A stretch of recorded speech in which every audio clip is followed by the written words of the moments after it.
Salut les cinquièmes. Alors, on est toujours dans le thème 2, c'est l'énergie. Je vous rappelle que dans le chapitre 1, on a vu les sources d'énergie primaire, qu'elles soient renouvelables ou non renouvelables. Et puis, on a vu ce que c'était les formes d'énergie et leur conversion.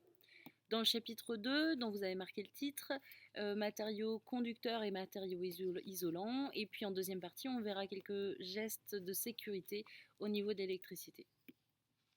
Alors, les matériaux conducteurs et les matériaux isolants. Je vais vous proposer une petite expérience pour vérifier quels sont les matériaux isolants et quels sont les matériaux conducteurs. Qu'est-ce que c'est? Un matériau conducteur, c'est un matériau qui va laisser passer l'électricité, il va conduire l'électricité. Et à l'inverse, on a les matériaux isolants qui, eux, ne vont pas laisser passer l'électricité, elle va stopper l'électricité. Donc pour ça, on va réaliser un petit montage. On va prendre une ampoule ici, et une ampoule comme ça. Et bien forcément, il faut que je l'alimente en énergie, parce que sinon, elle ne fonctionnera pas.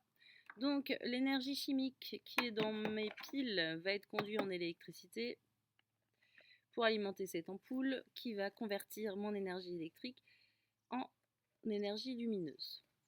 Par contre, il y a une règle à savoir en termes de montage électrique, c'est que il faut que ça forme une boucle. Je m'explique. Ici, si je branche simplement, là, je relie simplement par un fil l'ampoule et mon énergie, vous voyez bien que mon ampoule ne brille pas. Il faut que je forme une boucle avec. Alors si je rajoute un deuxième fil ici, hop, à mon ampoule, et là, on voit tout de suite que mon ampoule s'allume, elle s'illumine. Donc ici, ça fonctionne bien. Si jamais je coupe, évidemment, mon ampoule, je casse ma boucle, je casse ma maille, et dans ce cas-là, mon électricité ne fonctionne pas. Je vais rajouter un interrupteur. Cet interrupteur n'est pas très commun, je peux vous en montrer un autre, un peu plus, hop, comme ça, qui ressemble un peu plus à ceux que vous voyez tous les jours. Mais celui-ci, je l'aime bien parce qu'on voit bien quand la boucle est ouverte ou fermée. Ici, mon interrupteur est ouvert, mon ampoule est éteinte, parce que ma boucle est cassée. Ici, l'interrupteur est ouvert, donc la boucle n'est pas fermée. Si je ferme ma boucle, si je ferme mon interrupteur, mon ampoule ici va bien s'illuminer. Donc ma boucle est bien fermée. Je peux rouvrir ma boucle et mon ampoule s'éteint. Alors on va tester différents types de matériaux grâce à ce petit montage. Je vais ouvrir mon montage ici. Et puis je vais insérer un petit fil et je vais mettre des petites pinces comme ça. On va pouvoir tester différents types de matériaux. Allons-y. Alors j'ai du papier, du plastique, du carton, du métal, un crayon de bois, une cuillère en bois et plein de petites choses, du verre aussi. Alors, est-ce que le bois est conducteur à votre avis? Allons-y. J'ai une magnifique cuillère en bois. Allons-y. Hop. Vous avez bien l'ampoule juste là. Hop. Si je ferme mon circuit électrique, on voit bien que mon ampoule ne s'allume pas. Donc ça veut dire que ma cuillère en bois ne laisse pas passer l'électricité. On peut dire alors que c'est un matériau isolant. Elle ne conduit pas l'électricité.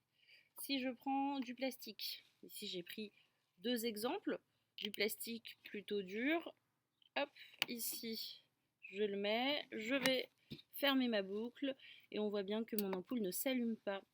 Donc on peut conclure que le plastique est aussi un matériau isolant. Je peux faire la même chose avec le ballon de baudruche, mais peu importe. Vous allez voir que le matériau soit souple ou bien dur. On voit bien que mon ampoule ne s'illumine pas. Ça veut bien dire que l'électricité ne passe pas dans ma boucle. Ma boucle est coupée ici parce que le plastique ne conduit pas l'électricité. Je peux prendre un morceau d'aluminium de cuisine. Je le mets ici dans ma boucle, je vais fermer et là, qu'est-ce qu'on voit? On voit bien que mon ampoule s'illumine. Donc l'électricité fait bien, la maille est bien fermée, l'électricité passe partout et donc mon aluminium, on peut dire qu'il conduit l'électricité, il est donc conducteur. On peut continuer, qu'est-ce qu'on va prendre? Du papier. Alors est-ce que le papier est conducteur ou isolant? Si je ferme ma boucle, Ici, vous voyez bien, mon ampoule ne s'illumine pas. Le papier est donc isolant, il ne conduit pas l'électricité. Je peux continuer avec du carton. Ici, hop, je ferme ma boucle. L'ampoule ne s'illumine pas. Hop, le carton est donc isolant. On peut continuer. Ici, je vais prendre Monsieur Corbeau. Donc tout ce qui est tissu, bois, tissu, laine. Est-ce que cela conduit l'électricité? Je ferme ma boucle. L'ampoule ne s'allume pas. Donc le tissu, tout ce qui est textile, ne conduit pas l'électricité. C'est donc isolant. Si je prends de la porcelaine, hop, je vais brancher ça ici. Est-ce que la porcelaine est conductrice? L'ampoule ne s'allume pas. Ça veut dire que ma maille n'est pas fermée à cause de la porcelaine. Donc la porcelaine est un matériau isolant. Même chose, un petit verre comme ça. Ça va être la même chose que la porcelaine ou la céramique. C'est un matériau isolant. Je vais continuer. Prenons une cuillère. Alors, je vais brancher ma cuillère. C'est un métal. Alors, souvent, les couverts, c'est des mélanges de métaux. Hein. Si c'était que du fer, ça rouillerait. Juste de l'argent, ça noircirait. Ici, hop. Ici, vous voyez bien, mon ampoule s'illumine. Ça veut dire que l'électricité passe bien dans toute la maille. La boucle est fermée. On peut dire donc que ma cuillère, ce métal-là, cet alliage, est conductrice. Ici, c'est un morceau de cuivre. Hop. Allons-y, du cuivre. On va fermer. Ici, vous voyez bien, l'ampoule s'illumine. Donc, mon morceau de cuivre est bien conducteur. Le cuivre, c'est ce que vous avez dans les fils électriques, dans tous les câbles électriques de vos maisons. Ici, je vous en montre un. J'ai bien le morceau de cuivre ici à l'intérieur qui est recouvert d'une gaine plastique. Donc la gaine plastique isole. Je peux toucher mon fil électrique parce que je suis isolée de l'électricité. Par contre, ici, mon cuivre à l'intérieur, lui, c'est lui qui conduit l'électricité dans toute votre maison, dans tous les appareils électriques.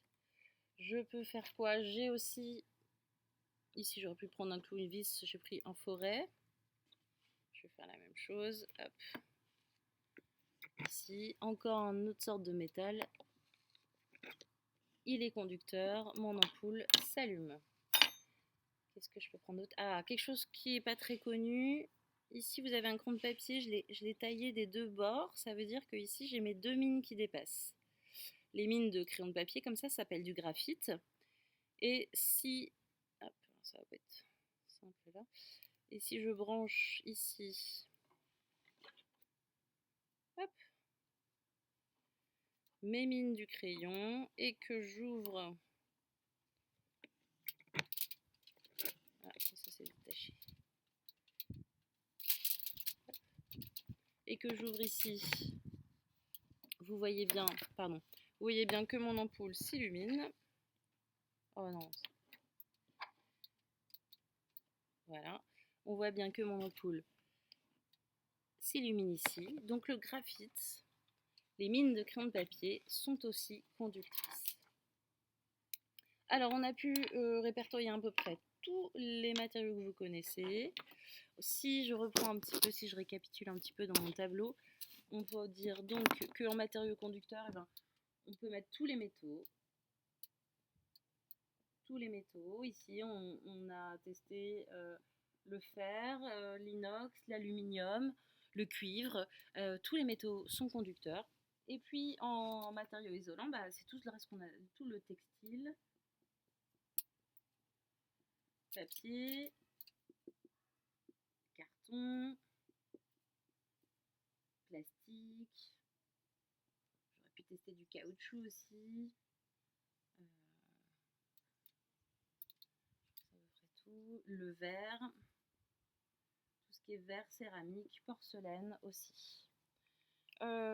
Souvent, vous me posez la question sur l'eau. Est-ce que l'eau est conductrice ou pas? C'est une très bonne question. Vous avez tous entendu parler des histoires où les personnes s'électrocutaient à cause de l'eau, donc vous vous doutez bien que l'eau est conductrice. Donc ici, j'ai un pot d'eau, je vais rebaisser. Ici, j'ai de l'eau.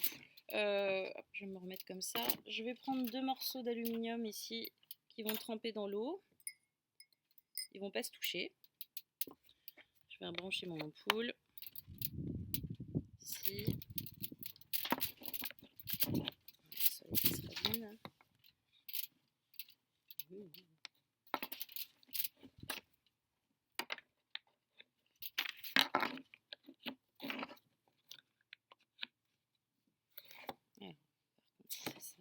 c'est dans la lumière, ça peut se voir. Alors, l'eau, allons-y. Mon interrupteur est ouvert de toute façon pour l'instant. Alors. Donc ici, mes 2 morceaux de cuivre ne se touchent pas dans le verre. Si j'allume, qu'est-ce qu'on voit? Ah, la lumière ne s'allume pas. La lumière ne s'allume pas. Et pourtant, vous savez que l'eau est conductrice puisqu'il y a des accidents qui arrivent. Alors, tout simplement, elle est conductrice, mais pas aussi conductrice que peut l'être un métal. Si je prends une ampoule qui demande moins d'énergie pour fonctionner, ici vous avez une petite LED. C'est ce que vous avez, c'est une veilleuse, hein. C'est le petit point de la télé qui reste allumé quand vous la mettez en veille. Dans différents autres électroménagers, tout ça, ça consomme moins d'électricité. Si je ferme ici et que je vous montre la LED, j'espère que vous voyez, elle est juste là. Hein. Ici, vous voyez elle s'illumine, hein. Elle est allumée. Donc on peut dire que l'électricité, elle aussi, elle transporte de l'électricité. Alors une eau qui va particulièrement plus conduire l'électricité, ça va être de l'eau salée. Ici, si j'ai mon eau salée, et je refais mes 2 électrodes, et que cette fois-ci je remets une ampoule classique, là, vous voyez bien l'ampoule, j'espère que vous voyez, l'ampoule s'illumine. Donc l'eau salée va être plus conductrice que l'eau, mais l'eau est bien conductrice. Alors, je vais éteindre ça. Donc, voilà pour les matériaux conducteurs et isolants. Je vous invite à noter le cours qui se situe juste après dans le fichier. Surtout notez-le, ça permet de fixer tout le vocabulaire. Et puis la séance d'après, vous avez quelques exercices à réaliser et on parlera ensuite de gestes de sécurité au niveau de l'électricité. Voilà, je vous souhaite une bonne journée, à très bientôt. Salut!